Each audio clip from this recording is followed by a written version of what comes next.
Podemos? Boa tarde a todos. Estamos de novo aqui nos debates, ciclo de debates da Rede Cariniana, hoje, dia 29 de setembro, é o 13º debate e o tema de hoje são as estratégias de preservação em repositórios institucionais. A pessoa que está nos acompanhando hoje para nos falar de sua experiência é a Elisângela Alves de Moura. Ela é bibliotecária e está também ela trabalha realmente também nessa área, mas na Universidade Federal do Rio Grande do Norte, com especialização na gestão estratégica em sistemas de informação pela mesma universidade e mestrado em ciência da informação pela Faculdade de Engenharia da Universidade do Porto. E ela trabalha diretamente com repositórios, né? E hoje ela nos vai falar sobre sua experiência e podemos também conversar com ela, né? Como foi a experiência de estudar no exterior, o tema também, né? Ok? Então, por favor, Elisângela, você já sabe, tem 30 minutos para nos contar, sim? E apresentar. Obrigado. Obrigada, Miguel. Boa tarde a todos, bem-vindos. Bom, meu objetivo aqui nessa tarde com vocês, como o Miguel falou, é compartilhar um pouco do trabalho que estamos desenvolvendo na Universidade Federal do Rio Grande do Norte já há algum tempo. Né? Esse trabalho nosso é fruto não só da nossa experiência no dia a dia, como também parte dele é fruto do meu mestrado, né? Como o Miguel falou, na Universidade do Porto. Eu procurei voltar o meu mestrado todo para o meu ambiente de trabalho, né? Até porque isso seria uma forma de dar um retorno para a instituição, uma vez que eu tive liberação e possibilidade de sair para fazer esse mestrado. Bom, então eu vou falar um pouquinho, essa é uma agenda de hoje, é um pouquinho do contexto institucional no qual eu estou inserida, né? Mais especificamente do repositório institucional com o qual eu trabalho diretamente, sendo responsável hoje por ele. As estratégias propriamente ditas, né, os nossos processos que nós estamos aplicando no repositório, mais especificamente voltado nesse primeiro momento para as teses e dissertações, tá? E o que a gente pretende como próximo passos, a curto e médio prazo. Bom, hoje na Universidade Federal nós somos um sistema de biblioteca, né? Nós somos 22 bibliotecas ao todo, contando com a Biblioteca Central Zila Mamed, que é a principal unidade informacional da UFRN, né? A Biblioteca Central hoje ela responde por 4 sistemas de informação, são 3 repositórios, mais o portal de periódicos da UFRN. Nós adentramos esse mundo de repositórios institucionais com a BDTD, acredito que como muitas instituições federais do país, né? A BDTD iniciamos os trabalhos em 2006, posteriormente sempre com a ajuda e apoio total do IBICT, e em 2009 instalamos o portal, iniciamos as atividades do portal de periódicos da UFRN, através do CEOJS. Mais uma vez, Miguel foi nosso parceiro nessa empreitada, né, responsável por nos dar treinamentos, enfim. O repositório institucional, que só chegou em 2010, né, através do Space. Essas demandas iniciais, tanto a BDTD, quanto o portal, quanto o repositório, elas surgiram inicialmente num trabalho conjunto entre bibliotecários e equipe de informática, né? Nós não tínhamos até então um setor, uma equipe para gerir esses sistemas especificamente. E aí, com uma mudança de regimento, foi criado um novo setor, especificamente na Biblioteca Central Zila Mamed, e esse setor hoje é o setor de repositórios digitais e é responsável pela gestão desses sistemas, né? O nosso mais novo sistema, que passou a ser responsabilidade da biblioteca, é a Biblioteca Digital de Monografias, também de Space, né? Tem 2 datas aí, 2011 e 2015, porque essa biblioteca digital, ela iniciou como um projeto piloto no Centro de Ciências Sociais Aplicadas, né? E somente em 2015 é que ela foi institucionalizada para a universidade como um todo, abrangendo todos os cursos de graduação e especialização, e aí ela passou a ser gerida também pela Biblioteca Central, né? Mais especificamente pelo setor de repositórios digitais. Ainda dentro desse contexto, e aí eu queria compartilhar isso com vocês, nós já vínhamos pensando, né, a BDTD ela foi instalada em 2000, como tem no slide anterior aqui, em 2006, né, Porém, em 2013, mais ou menos, nós começamos a pensar em migrar a plataforma, né? A BDTD antes funcionava no TED, que também foi fornecido pelo IBIT, mas o TED não sofria atualizações, enfim, o software estava desatualizado e como nós já estávamos com o DSpace, já pensávamos em fazer essa mudança de plataforma, né? Essa mudança acabou sendo acelerada por um problema que nós tivemos, que foi, infelizmente, uma invasão por hacker, né? Eles invadiram o nosso banco de dados e tiraram a nossa BDTD do ar. E aí nós passamos cerca de 1 mês e meio, 2 meses fora do ar e, enfim, usamos essa situação para fazer esse upgrade e para mudar para o DSpace. Foi um processo um pouco complicado de recuperação desse banco de dados, mudança de plataforma, e as estratégias que eu trago para vocês hoje aqui, elas foram pensadas, né, e começaram a ser implementadas exatamente nesse período, aproveitando essa mudança de plataforma, que coincidiu também com o meu mestrado, enfim. Então, foi uma série de fatores que culminou nisso, tá? Bom, após nesse período, entre finalzinho de 2014 e início de 2015, quando nós começamos essa modificação, a BDTD então deixa de existir em TED, né, e ela passa a existir como uma comunidade, como a principal comunidade do DSpace, né. O RI ele surge antes, em 2010, né, através de uma política institucional de informação.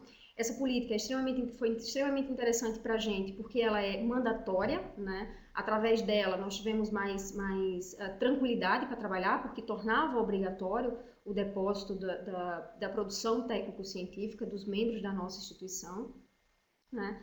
Ele é gerido por uma comissão gestora. Nós entendemos que esse esforço, tanto de gerir esses acervos eletrônicos como empreender estratégias de preservação digital, é um esforço conjunto, né? Não é um esforço meu, não é um esforço... Hoje nós somos 3 bibliotecários trabalhando no setor, então não é um esforço individual das bibliotecárias, é um esforço nosso, é um esforço do sistema de bibliotecas, é um esforço da Universidade Federal.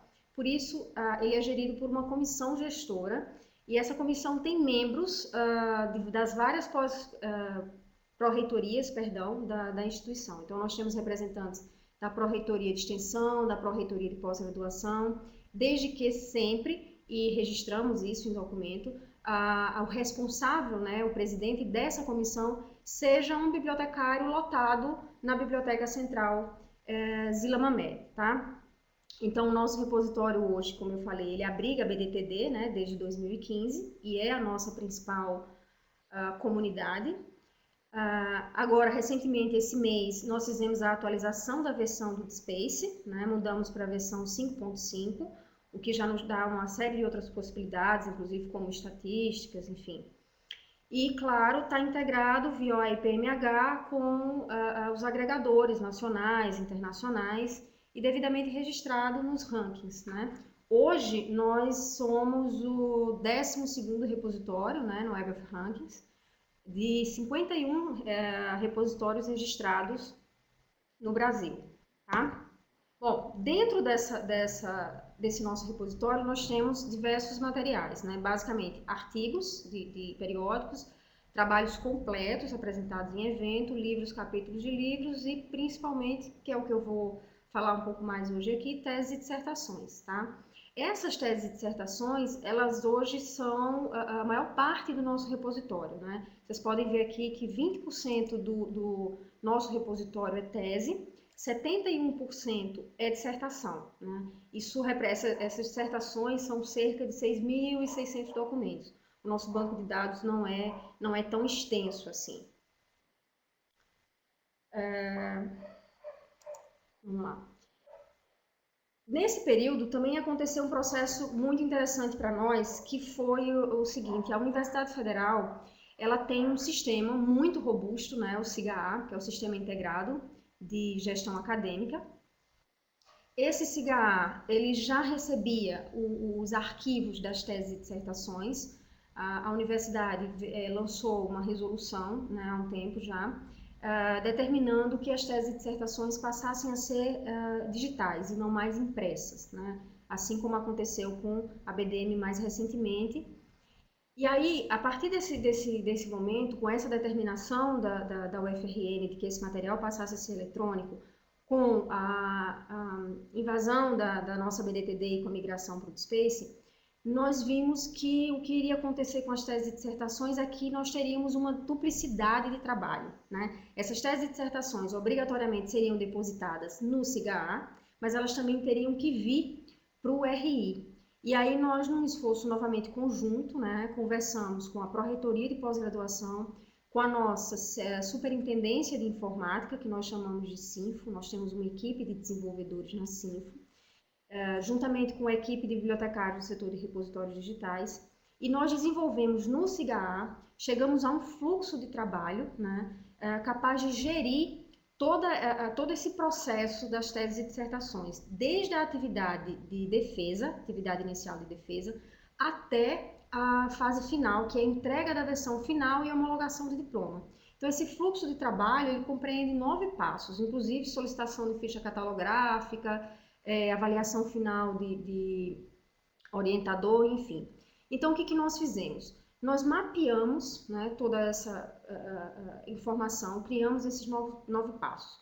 O passo seguinte, a partir daí, foi identificar todo um conjunto de metadados, de teses e dissertações existentes no SIGA, né? Identificar o conjunto de metadados, que na época do TED, né, da BDTD, era o MTDBR, e também o Dublin Core. Então, nós juntamos esses grupos de metadados e a partir daí criamos um conjunto comum, né, e modelamos um esquema XML. A nossa equipe de informática aqui, da Biblioteca Central, tem um dos nossos analistas, desenvolveu então um importador. Então hoje nós vamos no SIGA, esse processo é praticamente automático, nós vamos no SIGA, geramos um arquivo zip, né? Esse arquivo zip ele contém o esquema XML dos metadados, ele contém também o arquivo em PDF, e aí via handle, né, já que cada coleção, cada comunidade do DSpace possui um handle, então nós identificamos, fazemos aqui no importador um upload, uma identificação de handle, e todas essas teses e dissertações elas são automaticamente migradas para o nosso repositório institucional. Então nós conseguimos fazer essa integração aí de sistemas, né? Bom, e assim nós fazemos hoje o depósito das teses e dissertações nessa comunidade especificamente, que é a comunidade BDTD. Vamos agora, bom, esse era um pouco do nosso contexto institucional e da história do começo dessa biblioteca digital de tese e dissertação no nosso repositório institucional, né? E aí vamos para as estratégias propriamente ditas. Essa primeira estratégia, e não é bem uma estratégia de preservação, mas foi um ponto crucial para nós, foi a definição do nosso escopo, né? Nós precisávamos fazer todo esse processo que eu relatei para vocês, e precisávamos aplicar algumas estratégias especificamente de preservação digital, mas não poderia ser no repositório como um todo, né? Nós queríamos iniciar e ver como é que isso tudo se comportaria. Então nós optamos, né, elegemos como alvo a Biblioteca Digital de Teses e Dissertações por ser, como eu falei, a maior comunidade do repositório e pela importância mesmo desse material para a instituição, né, para a Universidade Federal.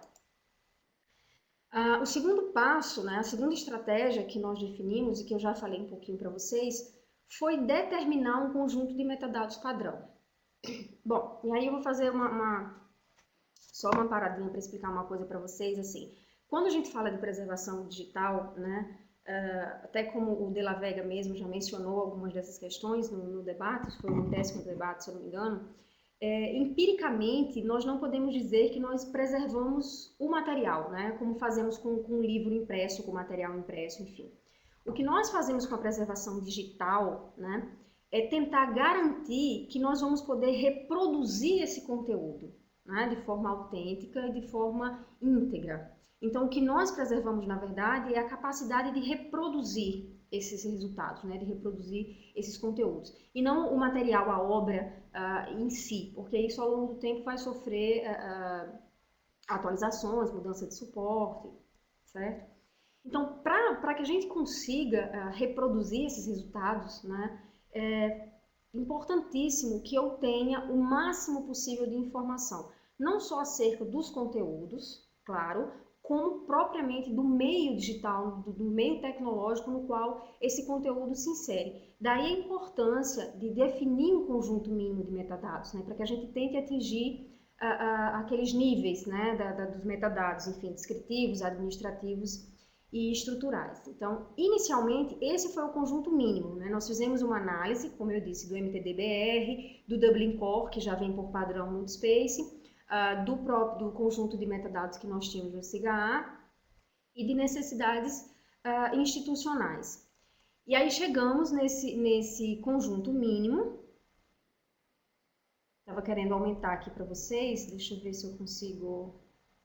Não, enfim, bom, mais um conjunto mínimo de 37 metadados, a apresentação vai ficar aí depois para vocês e vão poder verificar isso, né? O passo seguinte, dentro dessa determinação desse conjunto mínimo de metadados, foi determinar quais desses metadados seriam de preenchimento obrigatório, quais seriam de preenchimento opcional, pensando que no repositório nós não temos só esse depósito designado, né, que nós mesmos no setor de repositórios fazemos o depósito, mas temos também o autodepósito, né? Então, pensando nisso, nós desenhamos, determinamos o que seria opcional, o que seria obrigatório. Essas marcações, vocês podem ver em azul, seriam os elementos opcionais, né? Em preto, os elementos obrigatórios, em vermelho, são elementos que são gerados e preenchidos automaticamente. Ok? Bom, uma outra estratégia que nós adotamos no repositório, né, para as teses e dissertações, mais especificamente, foi o truncamento, foi a nomeação de arquivos, né? Existe uma série de recomendações que eu acredito que vocês já falaram sobre isso em outros debates. Existem ISOs, as recomendações da própria Unesco, vários projetos, enfim. E essas recomendações, essas normas e esses padrões fazem uma série de recomendações. Dentre essas, a nomeação do arquivo, né? A nomeação do arquivo parece uma coisa simples, mas é extremamente importante.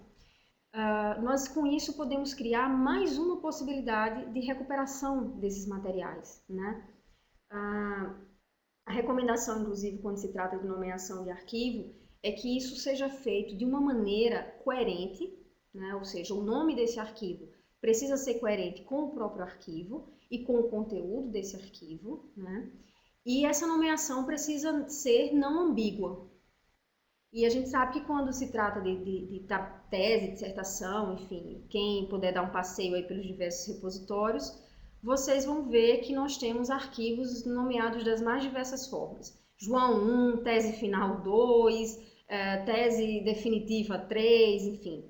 E na hora que nós nomeamos isso de uma maneira coerente e não ambígua, né, nós criamos mais uma possibilidade de recuperação desse arquivo. O que a gente vem fazendo na prática é criar camadas, né? Nós estamos criando camadas sobre camadas, visando garantir, ou tentar garantir, né, essa preservação digital. Esse modelo especificamente que eu estou mostrando para vocês aí e que nós adotamos aqui no nosso repositório é um modelo que é sugerido pela Biblioteca Nacional da Austrália, né? Então a sintaxe desse modelo seria o truncamento do título mais a data de publicação mais o tipo de material.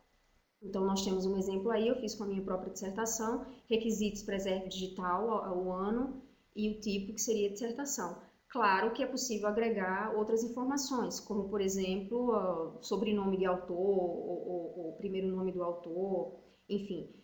Nós optamos por não colocar porque não queríamos uma descrição muito extensa, né? Apesar dessa já ser um pouco extensa, mas já faz uma nomeação coerente e não ambígua, tá? Bom, a nossa próxima e principal estratégia adotada foi a cooperação, né, com a rede cariniana. Então, nós fazemos parte da rede, somos parceiros desde 2014. Nosso primeiro trabalho conjunto foi a efetivação da subrede de periódicos. Quem está dentro da rede ou conhece um pouco sabe que a participação na rede e a preservação usando o modelo que a rede cariniana usa, que é a preservação digital distribuída, implica em uma instalação, em uma configuração de uma caixa LOX, né? O LOX é o software que suporta essa preservação digital distribuída. Então, o LOX associado ao DSpace já são mais mecanismos de preservação. O próprio DSpace já tem alguns mecanismos, como os checksums, enfim, o próprio handle, a identificação persistente, né? O LOX também tem mecanismos interessantíssimos. Ele permite identificar, através das rotinas que ele tem internamente pré-configuradas, né? Estão conseguindo me ouvir bem? Perdão, é que chegou uma mensagem aqui. Me ouvem bem? Ok, bom.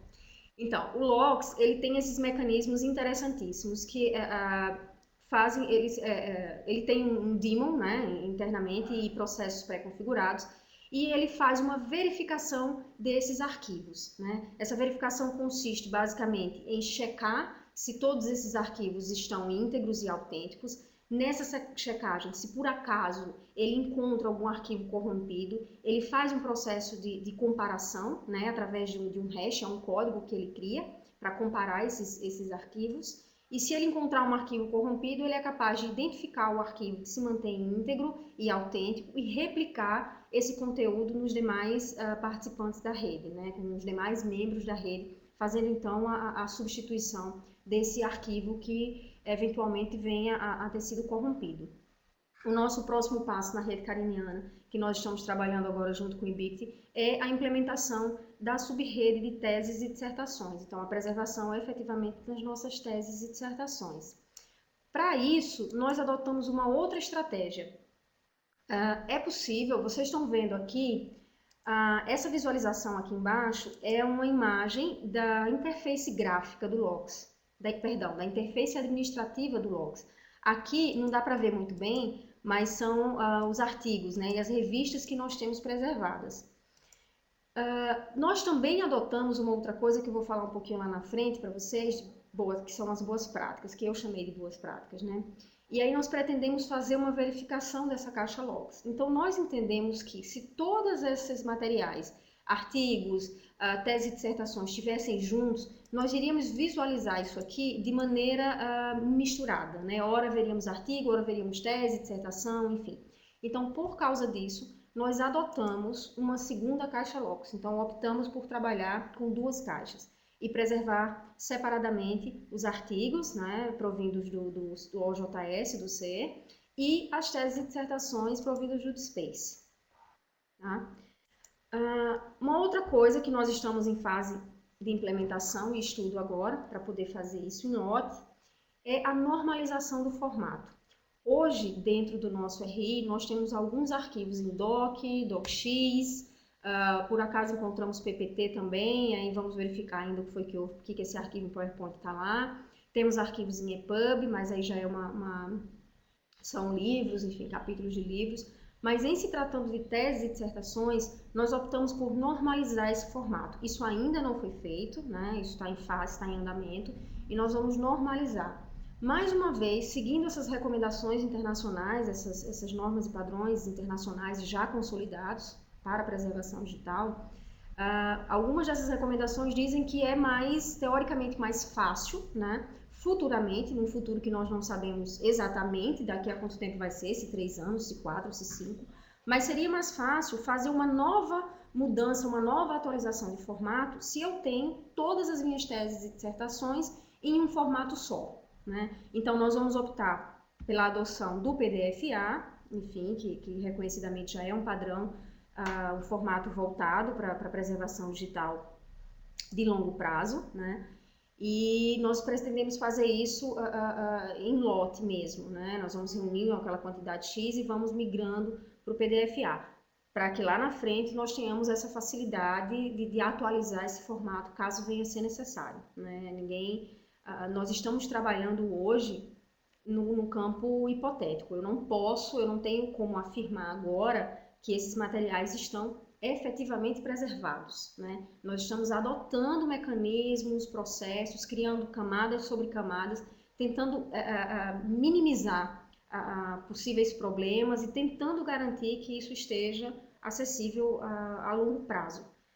Mas é claro que, enfim, é só no futuro, que eu não sei exatamente daqui a quanto tempo, que nós podemos dizer que sim, esse material foi efetivamente preservado, né? Enfim, bom, e aí tem algumas coisinhas simples que aqui eu convencionei chamar de boas práticas, né? Chamei de boas práticas porque não são recomendações que vocês vão encontrar em normas padrões sobre preservação digital e basicamente, como eu disse, são mais camadas que nós vamos criando, né, nesse processo de preservação.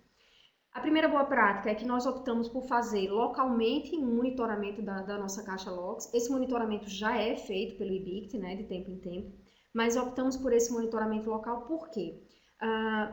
Pegando a experiência do CER, né, dos artigos de periódicos, nós vimos que passava um tempo e o IBICT nos comunicava, olha, nós temos uma revista que não foi preservada, então vocês precisam verificar se os parâmetros dessa revista estão ok. E aí nós tínhamos que voltar na revista, checar o que houve, corrigir possíveis inconsistências para que essa revista fosse efetivamente preservada, né? Então, o que nós queremos com as teses de dissertações é evitar esse tempo, essa demora ou essa identificação de uma possível inconsistência e adotar uma periodicidade nesse monitoramento local da caixa logs.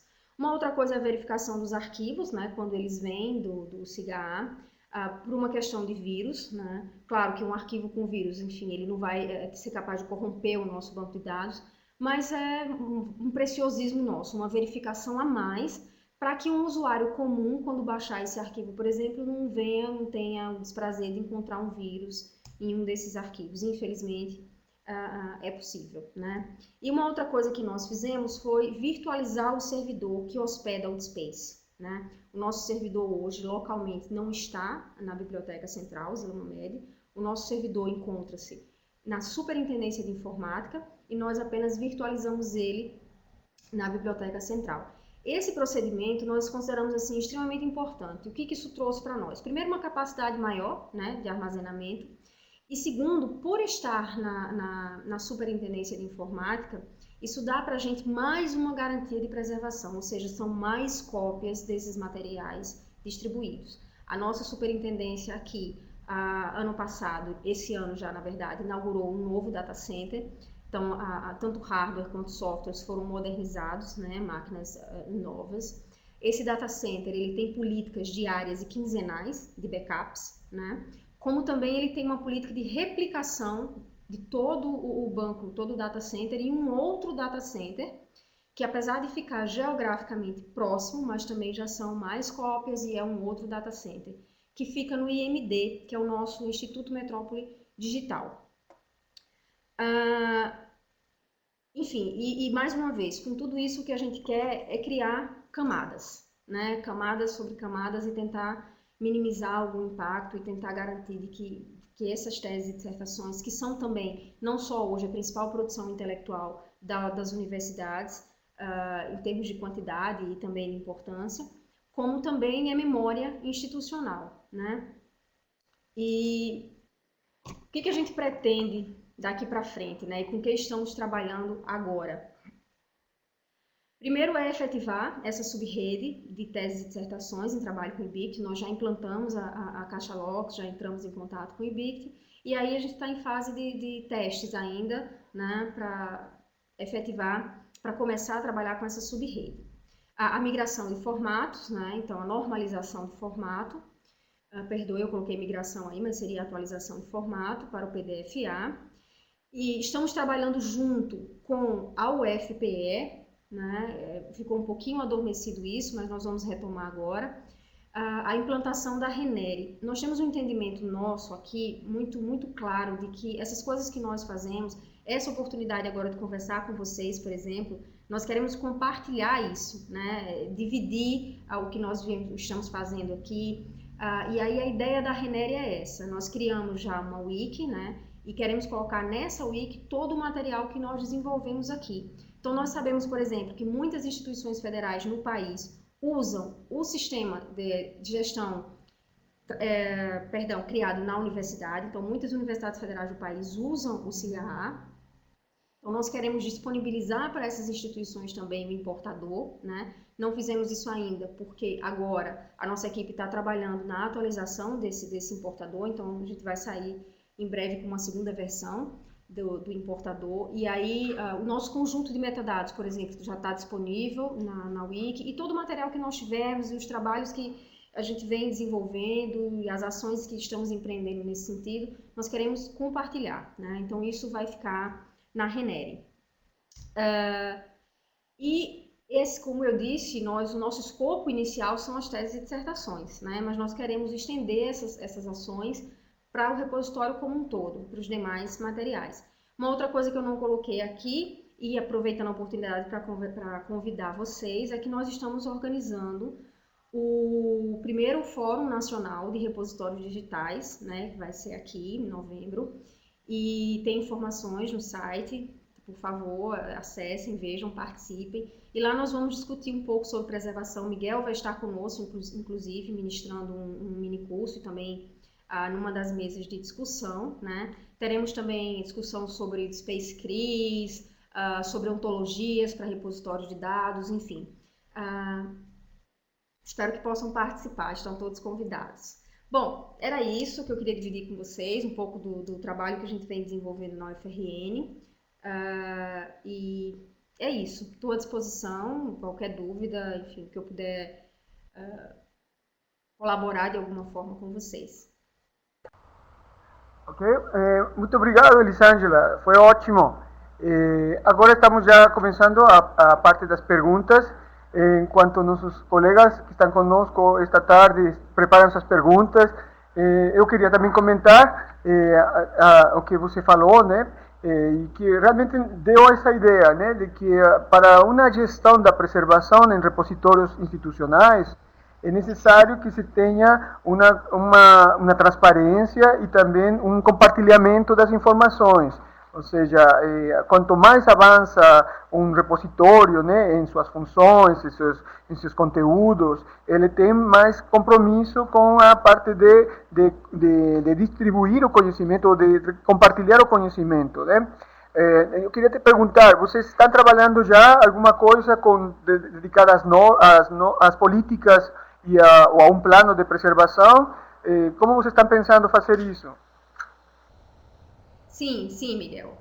Inclusive nós recentemente estávamos conversando sobre isso, né?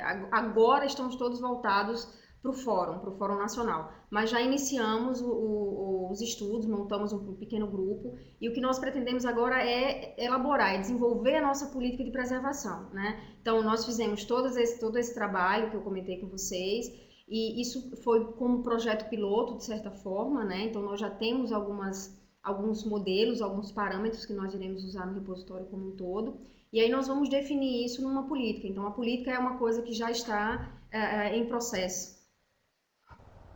Então, essa política vai incluir diferentes tipos de documentos, ou seja, vai ser não somente, não vai ser uma geral, vai ser para teses, para periódicos, para livros, não sei, né? Seria esse tipo de política. Sim, sim. Uhum. Para artigos, para aqueles materiais que o repositório armazena. Bom, tem outras várias perguntas, né, para fazer. Queríamos ouvir a nossos colegas que estão aqui também nos acompanhando. Tem vários assuntos, né, que poderiam ser tratados.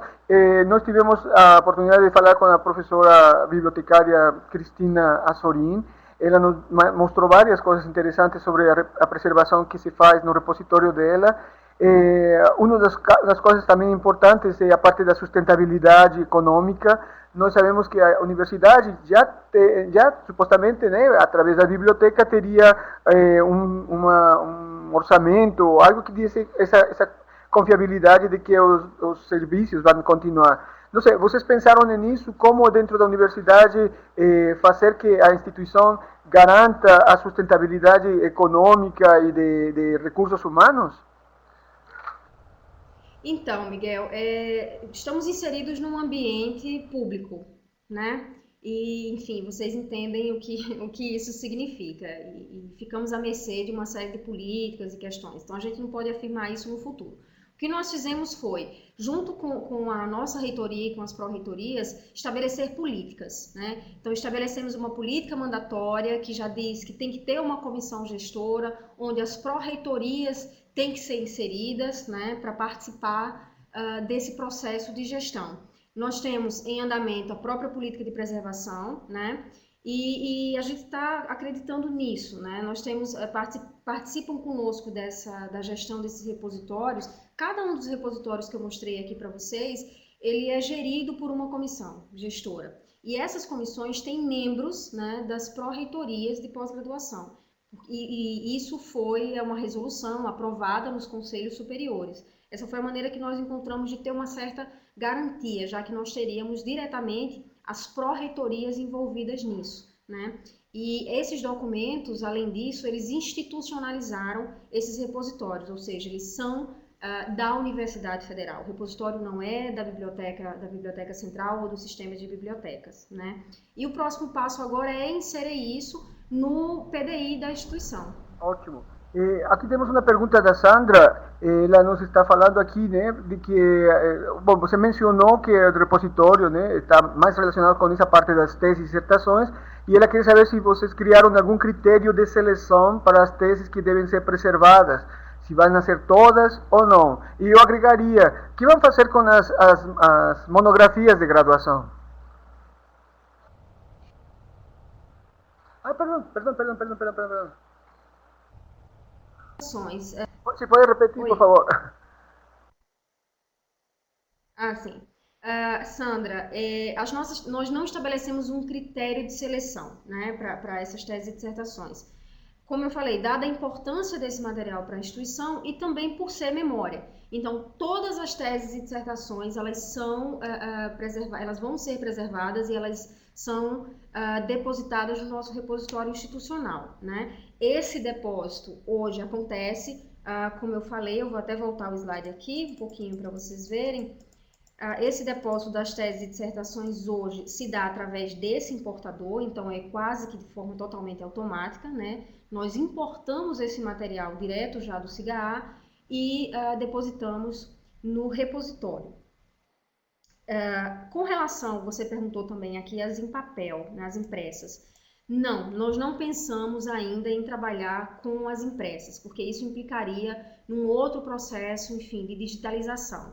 Hoje, as teses e dissertações que nós temos no repositório, 98% delas são nado digitais, tá? E 2% talvez aí sejam documentos digitalizados, mas já é nado digital. E não paramos ainda realmente para pensar no que fazer com o material impresso. Ele está arquivado na biblioteca para consulta, para empréstimo, certo? Miguel, com relação... Pode falar. Oi. Pode falar.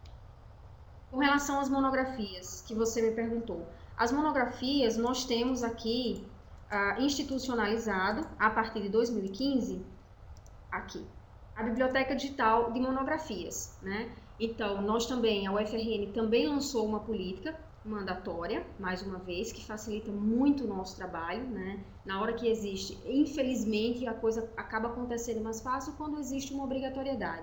E essas políticas mandatórias nos ajudam nesse sentido.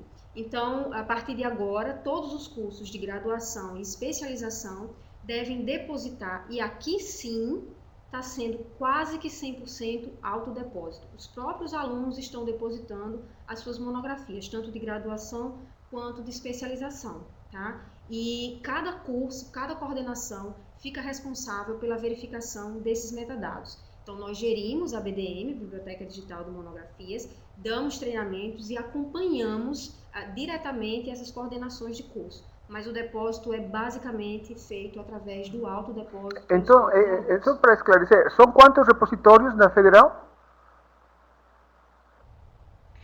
Repositórios, especificamente, nós temos o repositório institucional e a Biblioteca Digital de Monografias, né? E temos também o portal de periódicos. Bom, aqui temos outra pergunta do Jalda, que fala sobre orçamento para aplicação desse serviço em universidade privada. Vocês têm alguma ideia sobre isso? Porque, como vocês sabem, né, os repositórios institucionais são um meio de economia de espaço e de preservação da memória. Você viu algum tipo desse tipo de avaliação de orçamento? Djalda, não, confesso que eu não tenho assim muita noção de orçamento. Claro que não é uma coisa gratuita, né? O que nós temos de teoricamente gratuito é o software. Então, o Space está disponível, é um software livre, não é algo sem custos, né? Essa ideia a gente já sabe que caiu por terra há muito tempo, a gente não pode dizer que um repositório é gratuito, porque nós aproveitamos toda uma infraestrutura tecnológica e humana que já existe dentro dessas instituições. No caso de uma instituição privada, esse custo inicial seria de equipamento, né, creio eu. Ter um bom equipamento que suporte esse servidor, enfim, e no mais é treinamento de equipes e entendimento sobre o assunto. Então, realmente, em relação ao orçamento, não tem Ótimo. Sim, então, isso nos leva a essa parte dos recursos humanos. Pelo que nós temos visto, todos os repositórios, a gestão dos repositórios, ele precisa de uma equipe, bom, dependendo da instituição, se ele vai permitir o autodepósito ou o autoarquivamento, né? Se ele vai ser feito pelos pesquisadores ou pelos estudantes, pelos professores, e a parte interna do repositório, que seria gerida pela parte dos arquivistas ou os bibliotecários, né? Vocês já têm um plano assim de gestão de recursos humanos em quanto a essas etapas de repositório, da etapa de submissão, da etapa de arquivamento ou de preservação e a parte de acesso? Não, um plano propriamente não, né? Nós temos uma metodologia de trabalho e que envolve todos esses participantes, mas não temos isso detalhado em um plano. Sim. Aqui a Sandra também está mencionando sobre, ela disse que mencionou a pergunta porque segundo a tabela de temporalidade do MEC, as dissertações e as teses são de guarda permanente. E ela tem visto que na prática se eliminam em alguns lugares, né? No que se refere às mais antigas, e em alguns casos, a partir das resoluções, fazem corte de entrada dessas dissertações. Ou seja, é uma decisão muito delicada com relação às que já foram, já estão como posse na biblioteca ou no arquivo, né? Se desfazer delas. Então, eu acredito que ela está mencionando essa preocupação de que fazer com as teses que estão em papel e que não foram digitalizadas ainda, né? Isso é uma coisa que nós não vamos fazer, né? Nós não pretendemos descartar essas dissertações porque nós entendemos isso também como memória institucional, né? É a produção técnico-científica, é ainda a principal produção, tanto em termos de qualidade intelectual, enfim, quanto em termos de quantidade da instituição. E aí nós não podemos descartar isso e nem vamos. As impressas estão armazenadas em um setor da nossa biblioteca central, que é chamado setor de coleções especiais, né? Mas não temos pretensão de descartar. E todas as teses e dissertações já criadas digitalmente vêm obrigatoriamente para o nosso repositório institucional. Também ela pergunta sobre o setor de arquivo da Biblioteca Central, porque em várias instituições já se está discutindo isso, que o setor de arquivo se encarregue pelo registro da tese, que não precisa ter, ou precisa, talvez porque é obrigatório, né, colocar o documento em um repositório arquivístico, sendo que aí estaria confirmada o documento como confirmação de que a pessoa se graduou, né? E que a biblioteca pegaria desse repositório apenas um registro de metadados, entende? Então, está essa discussão ainda, o papel do arquivista, do arquivo e o papel da biblioteca com relação às teses. Sim? Sim, entendo. Nós temos sim um setor de arquivo central, mas nós não temos esse tipo de trabalho conjunto com o setor de arquivo, né? E nem enviamos as teses e dissertações para lá. Por enquanto, as que nós temos impressas, elas permanecem conosco. Também até aqui não temos pretensão de enviar para o arquivo. Já cogitamos sim a possibilidade chegamos a conversar, pouquíssimas conversas, de ver o que seria possível no futuro, mas cogitamos no futuro trazer isso para o repositório. Então, não temos intenção de mandar para o arquivo. Por enquanto, elas ficam na Biblioteca Central. E aí vamos ver como é que as coisas vão caminhar. Assim, uma pergunta, uma curiosidade minha. Você acha que a demanda de acesso às teses antigas é grande em papel, as que estão em papel, ainda tem usuários Sim, pedindo? sim, sim, bastante, bastante. Nós temos uma, eu não tenho aqui em mãos agora, eu não tenho como dizer para vocês, mas enfim, se alguém quiser trocar e-mail, depois eu posso passar isso. Nós temos estatísticas nesse setor que apontam o uso dessas coleções e elas são bastante Não, porque utilizadas, sim. ou seja, eu veria assim, que poderiam se pensar algumas soluções, como por exemplo esse compartilhamento das informações das teses com o setor de arquivo, ou talvez, se as teses não são Uhum. tão consultadas, as que estão em papel ainda, eles fazer outro tipo de serviço ou outro tipo de guarda do material impresso para garantir que não vai se deteriorar e que não vai ser perdido, entende? Pelo menos é o que nos falaram das universidades em Estados Unidos e em Europa, que as teses em papel, quando não estão digitalizadas, elas estão guardadas em outro setor para serem conservadas, em realidade, porque é a única comprovação de que a pessoa fez sua graduação em 1900 e tanto, entende? Então, é interessante, sim, Sim, e sim. bom que vocês estão centrados na parte de tese, porque vem bastantes coisas que ainda vamos ter que fazer, né? Sim, sim. E uma coisa interessante que o repositório trouxe para nós é que alguns alunos, né, sempre nós já tivemos vários desses casos, alunos que já concluíram há alguns anos, há 10 anos, por exemplo, entram em contato conosco e perguntam se eles podem, eles mesmos, digitalizarem esses materiais e fazer o depósito no repositório, né? E aí nós temos encorajado, inclusive, essas ações, então nós já temos algumas dissertações que foram inseridas no Que repositório bom, dessa essa é uma forma. boa iniciativa, né? Uma outra pergunta também, rapidamente, é sobre os identificadores persistentes. Vocês estão usando o Handle? Estão pensando usar o DOI no repositório? O que estão pensando usar? Ou já estão usando? Não, não, o handle nós não adotamos o handle global, né? Nós temos aquele handle que o Space gera por padrão, mas que não é um handle reconhecido globalmente. Nós estamos adotando agora o DOI, inicialmente, no portal de periódicos eletrônicos, né? Então nós já estamos em fase inicial de implementação do DOI, já adquirimos o DOI, inclusive. E, enfim, como o entendimento da Universidade Federal, e aí isso bate direto com a questão da liberação de recursos, né? A gente sabe que na hora que adotar o Handle, isso gera um custo permanente para a instituição, né? Porque a cada número de Handle, a cada grupo de Handle vai ter um custo que a instituição teria que pagar. Então, a nossa direção entendeu que, como nós estamos fazendo parte da rede cariniana, vamos agora implementar a subrede de teses e dissertações, isso já daria para nós uma garantia a mais, além da própria replicação de conteúdo que a gente tem na superintendência. Então, por enquanto, nós não temos a previsão para implementar nenhum identificador Tá persistente. certo. Ok, o Nelson está falando aqui que quando você menciona o conjunto mínimo de metadados, você pode dizer, né, qual é a vantagem ou qual é esse conjunto de metadados em que ele realmente ajudou a vocês na parte de preservação? Uhum. Nelson, como eu tinha te falado aqui anteriormente, nós não podemos dizer, né, empiricamente, como nós dizemos com os livros, que isso tudo do jeito que está vai ser preservado, né? O que nós fazemos é preservar a capacidade de reproduzir os resultados, ou seja, aquele conteúdo de forma íntegra e de forma autêntica.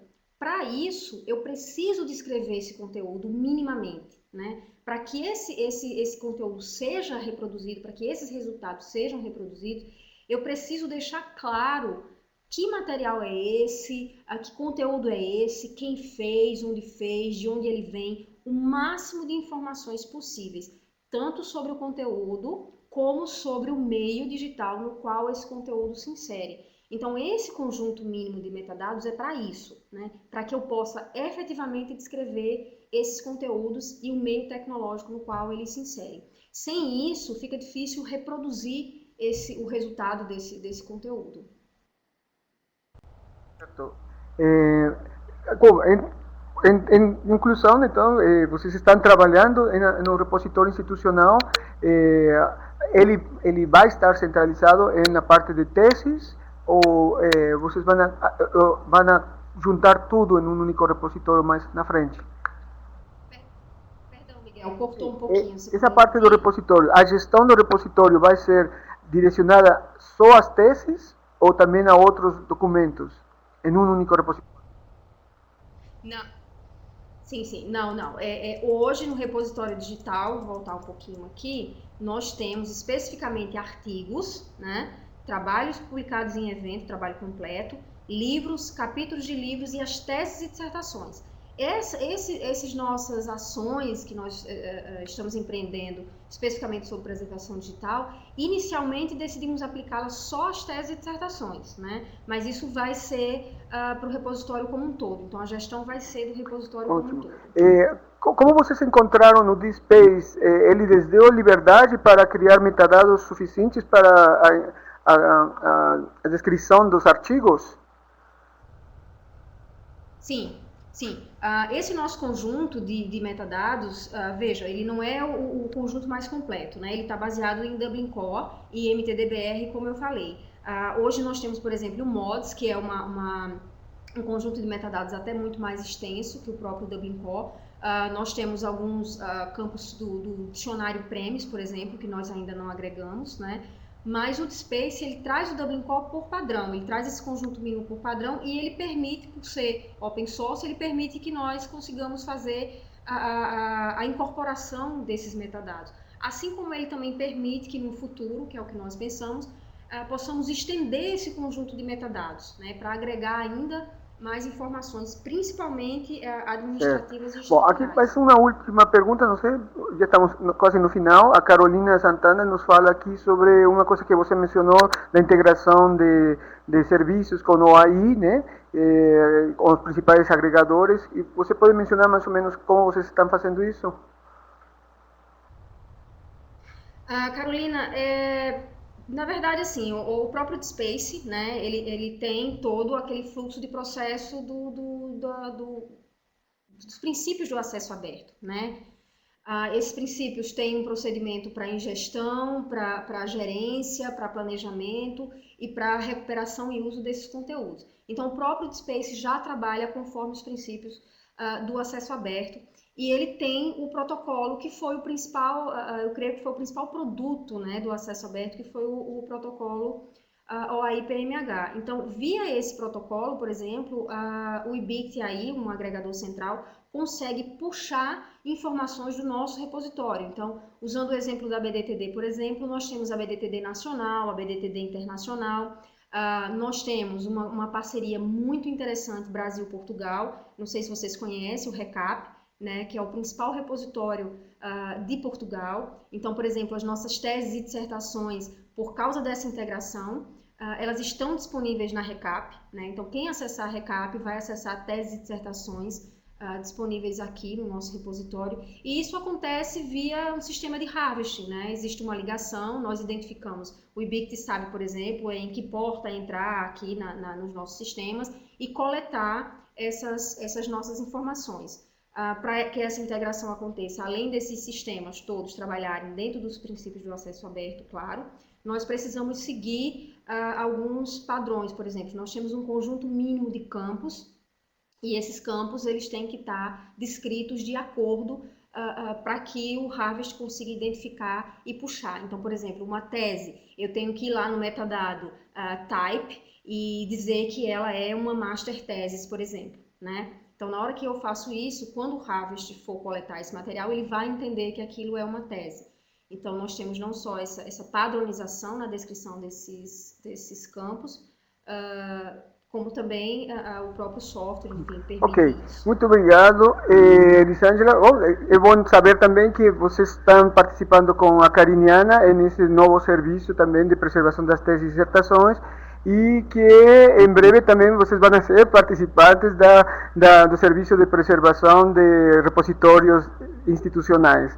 A gente vai fazer isso começando pela parte mais delicada, que é a parte da qualidade dos repositórios, né? E essa qualidade que leva também a parte de preservação, de decisões sobre preservação dos conteúdos. Então vamos trabalhar nisso, né, daqui para frente. E bom, eu queria agradecer a todos vocês que estiveram até agora conosco, agradecer a Elisângela e convidar para nosso próximo debate, o mês que vem. Mas, Elisângela, fique à vontade se quiser falar alguma outra coisa.